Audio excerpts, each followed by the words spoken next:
What's up, everybody? Welcome back. I am back with another video for you. I have here, I guess, a very interesting little 22 here, the Beretta M9-22. And I'm going to be unboxing it and going over some of the features. Everybody knows the M9, so I'm not gonna spend too much time on the features.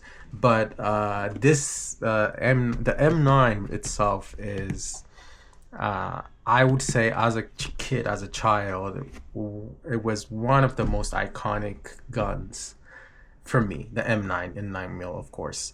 But I don't really have any use for it right now. I would probably get the M9 in 9mm, but at this point in time, I don't really have any use for it. But the 22 version, I don't have a 22 caliber gun, so I think it's cheaper to shoot and plink with. So that's why I got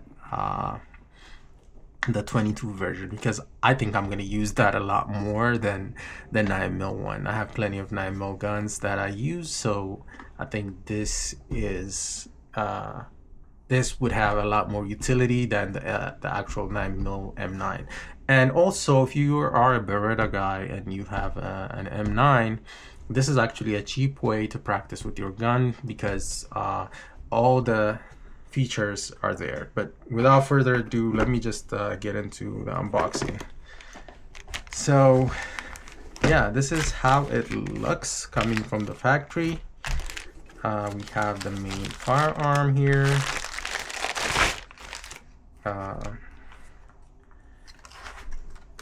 Let's just take this little thing off to the side. We have the star of the show, the Beretta M9-22.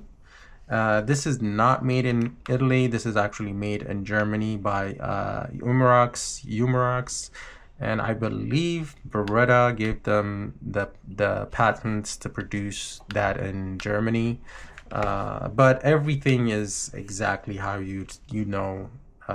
Like the dimensions and everything is almost the same size as the M9. And yeah, I have a little chamber flag here. Let me take this off. Oh, it's a tiny little chamber flag.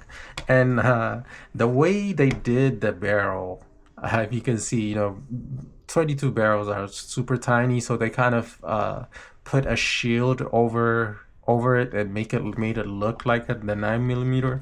But I think the intention of making this gun is just to have people practice the M9. And a lot of people hate that double action pull of the M9, so I think that's why they did they did this, so that people would be able to practice their shooting and their accuracy with the M9.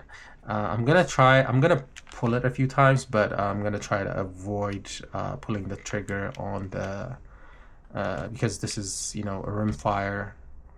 I'm gonna try to not pull the trigger as much, but just to show you guys, I will try it. Right now it is cocked, so I'm gonna decock it first. So this has a safety and a decocker. So what the decocker does is pretty much takes it off, puts the hammer down, and now it's ready for double action, and the safety kills the trigger pretty much, and it becomes useless. Trigger becomes useless. So I'm gonna take it off safe and do a double action pull. It is pretty heavy. This is a heavy pull, even heavier than the PX4 I recently got. So yeah, all the way here, it's pretty heavy. And the single action is pretty light. It's right there. This much travel, and yeah, I think this is the last time I'm going to pull the trigger on this, because a lot of people say dry firing a rimfire pistol is pretty bad for the striker pin, so I'm just gonna leave it at that. But other than that, I mean, this is, as I've said, the most iconic pistols. If you grew up in the 90s and even in the 80s, you've seen this gun everywhere in the movies. For me, it was Lethal Weapon and the Lethal Weapon series, and it's Mel Gibson. This was Mel Gibson's gun. Everybody knows Riggs carried a Beretta and Roger carried a revolver. So that revolver and this Beretta were pretty iconic to me, especially the Beretta though. I don't really care for the revolver, to be honest. But I really loved the M9, and growing up I always wanted to have one, and this is kind of a childhood dream coming true somewhat, to a certain extent, because right now as a grown up I don't really have any utility for the real Beretta M9. It's not like I can carry it. It's too big and too heavy to carry. So but this 22 is really nice for plinking. If you are taking your friends out to the range, people who haven't shot before, you know, it's always nice to get them started with a 22.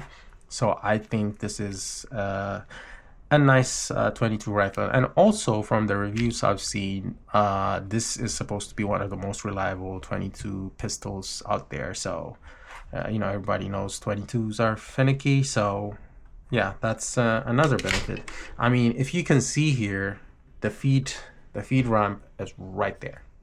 It's right there by the chamber. So this is perfect. You're not gonna have the chances of you having malfunctions is very limited, because it's right there. The feed ramp is here, and you're just directly feeding into your chamber. So that's another plus for reliability. To take it down, it's very easy.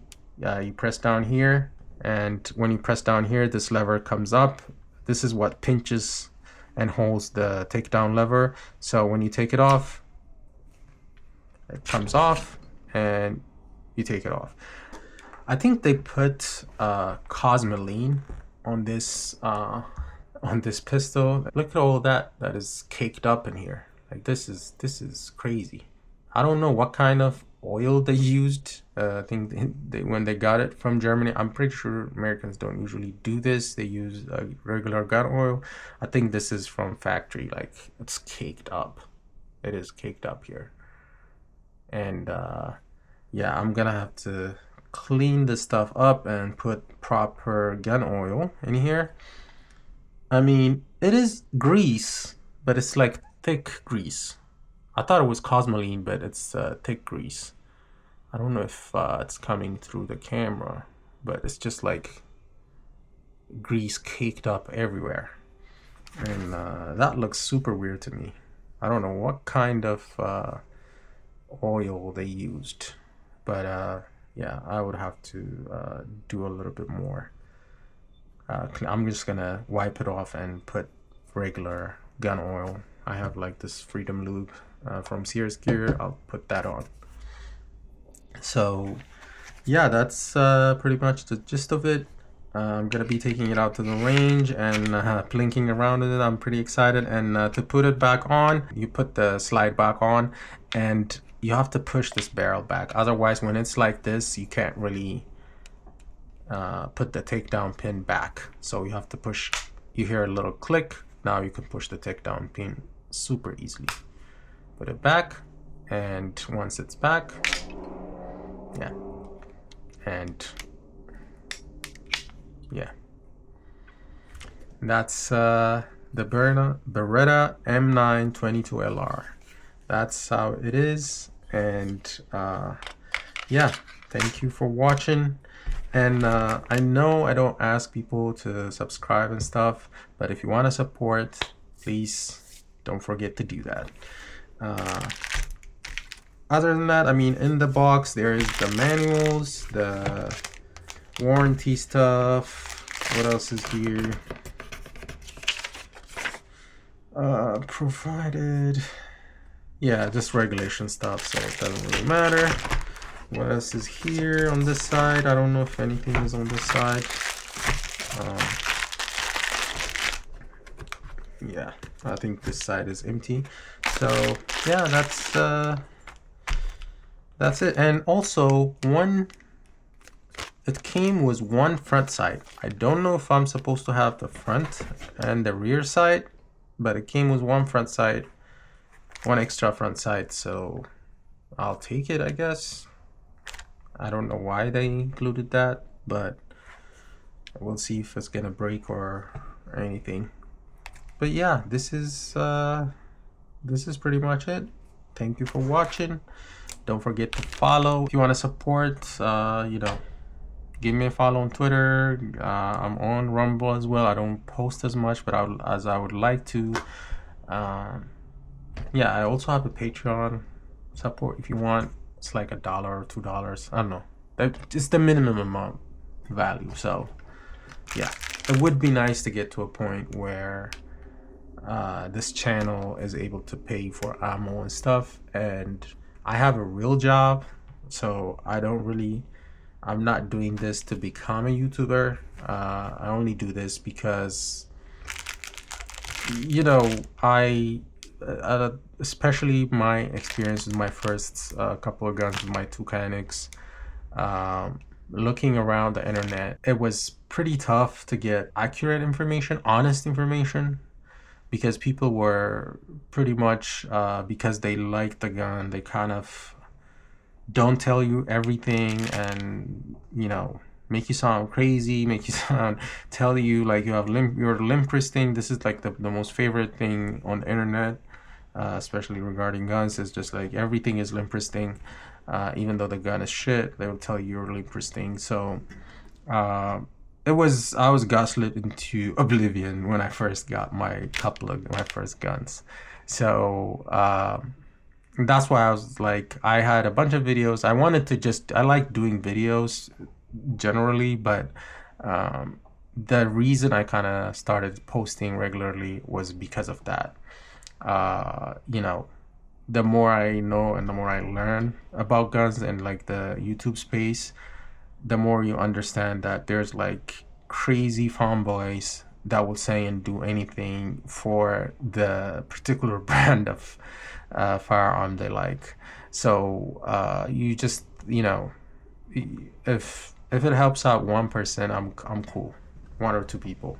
But yeah, and if you want to support, just support for the ammo and the prices. I'm not gonna ask a whole bunch of money from you, or, you know, ask you to subscribe. I don't really like doing that, so I don't really want to do that. So if you want to support, just follow, support. If not, that's cool. Come back whenever you want and watch without subscribing. Don't really matter to me. So I don't do this to get paid. So yeah. With that said, you know, thank you so much for watching. Have a nice day. Peace.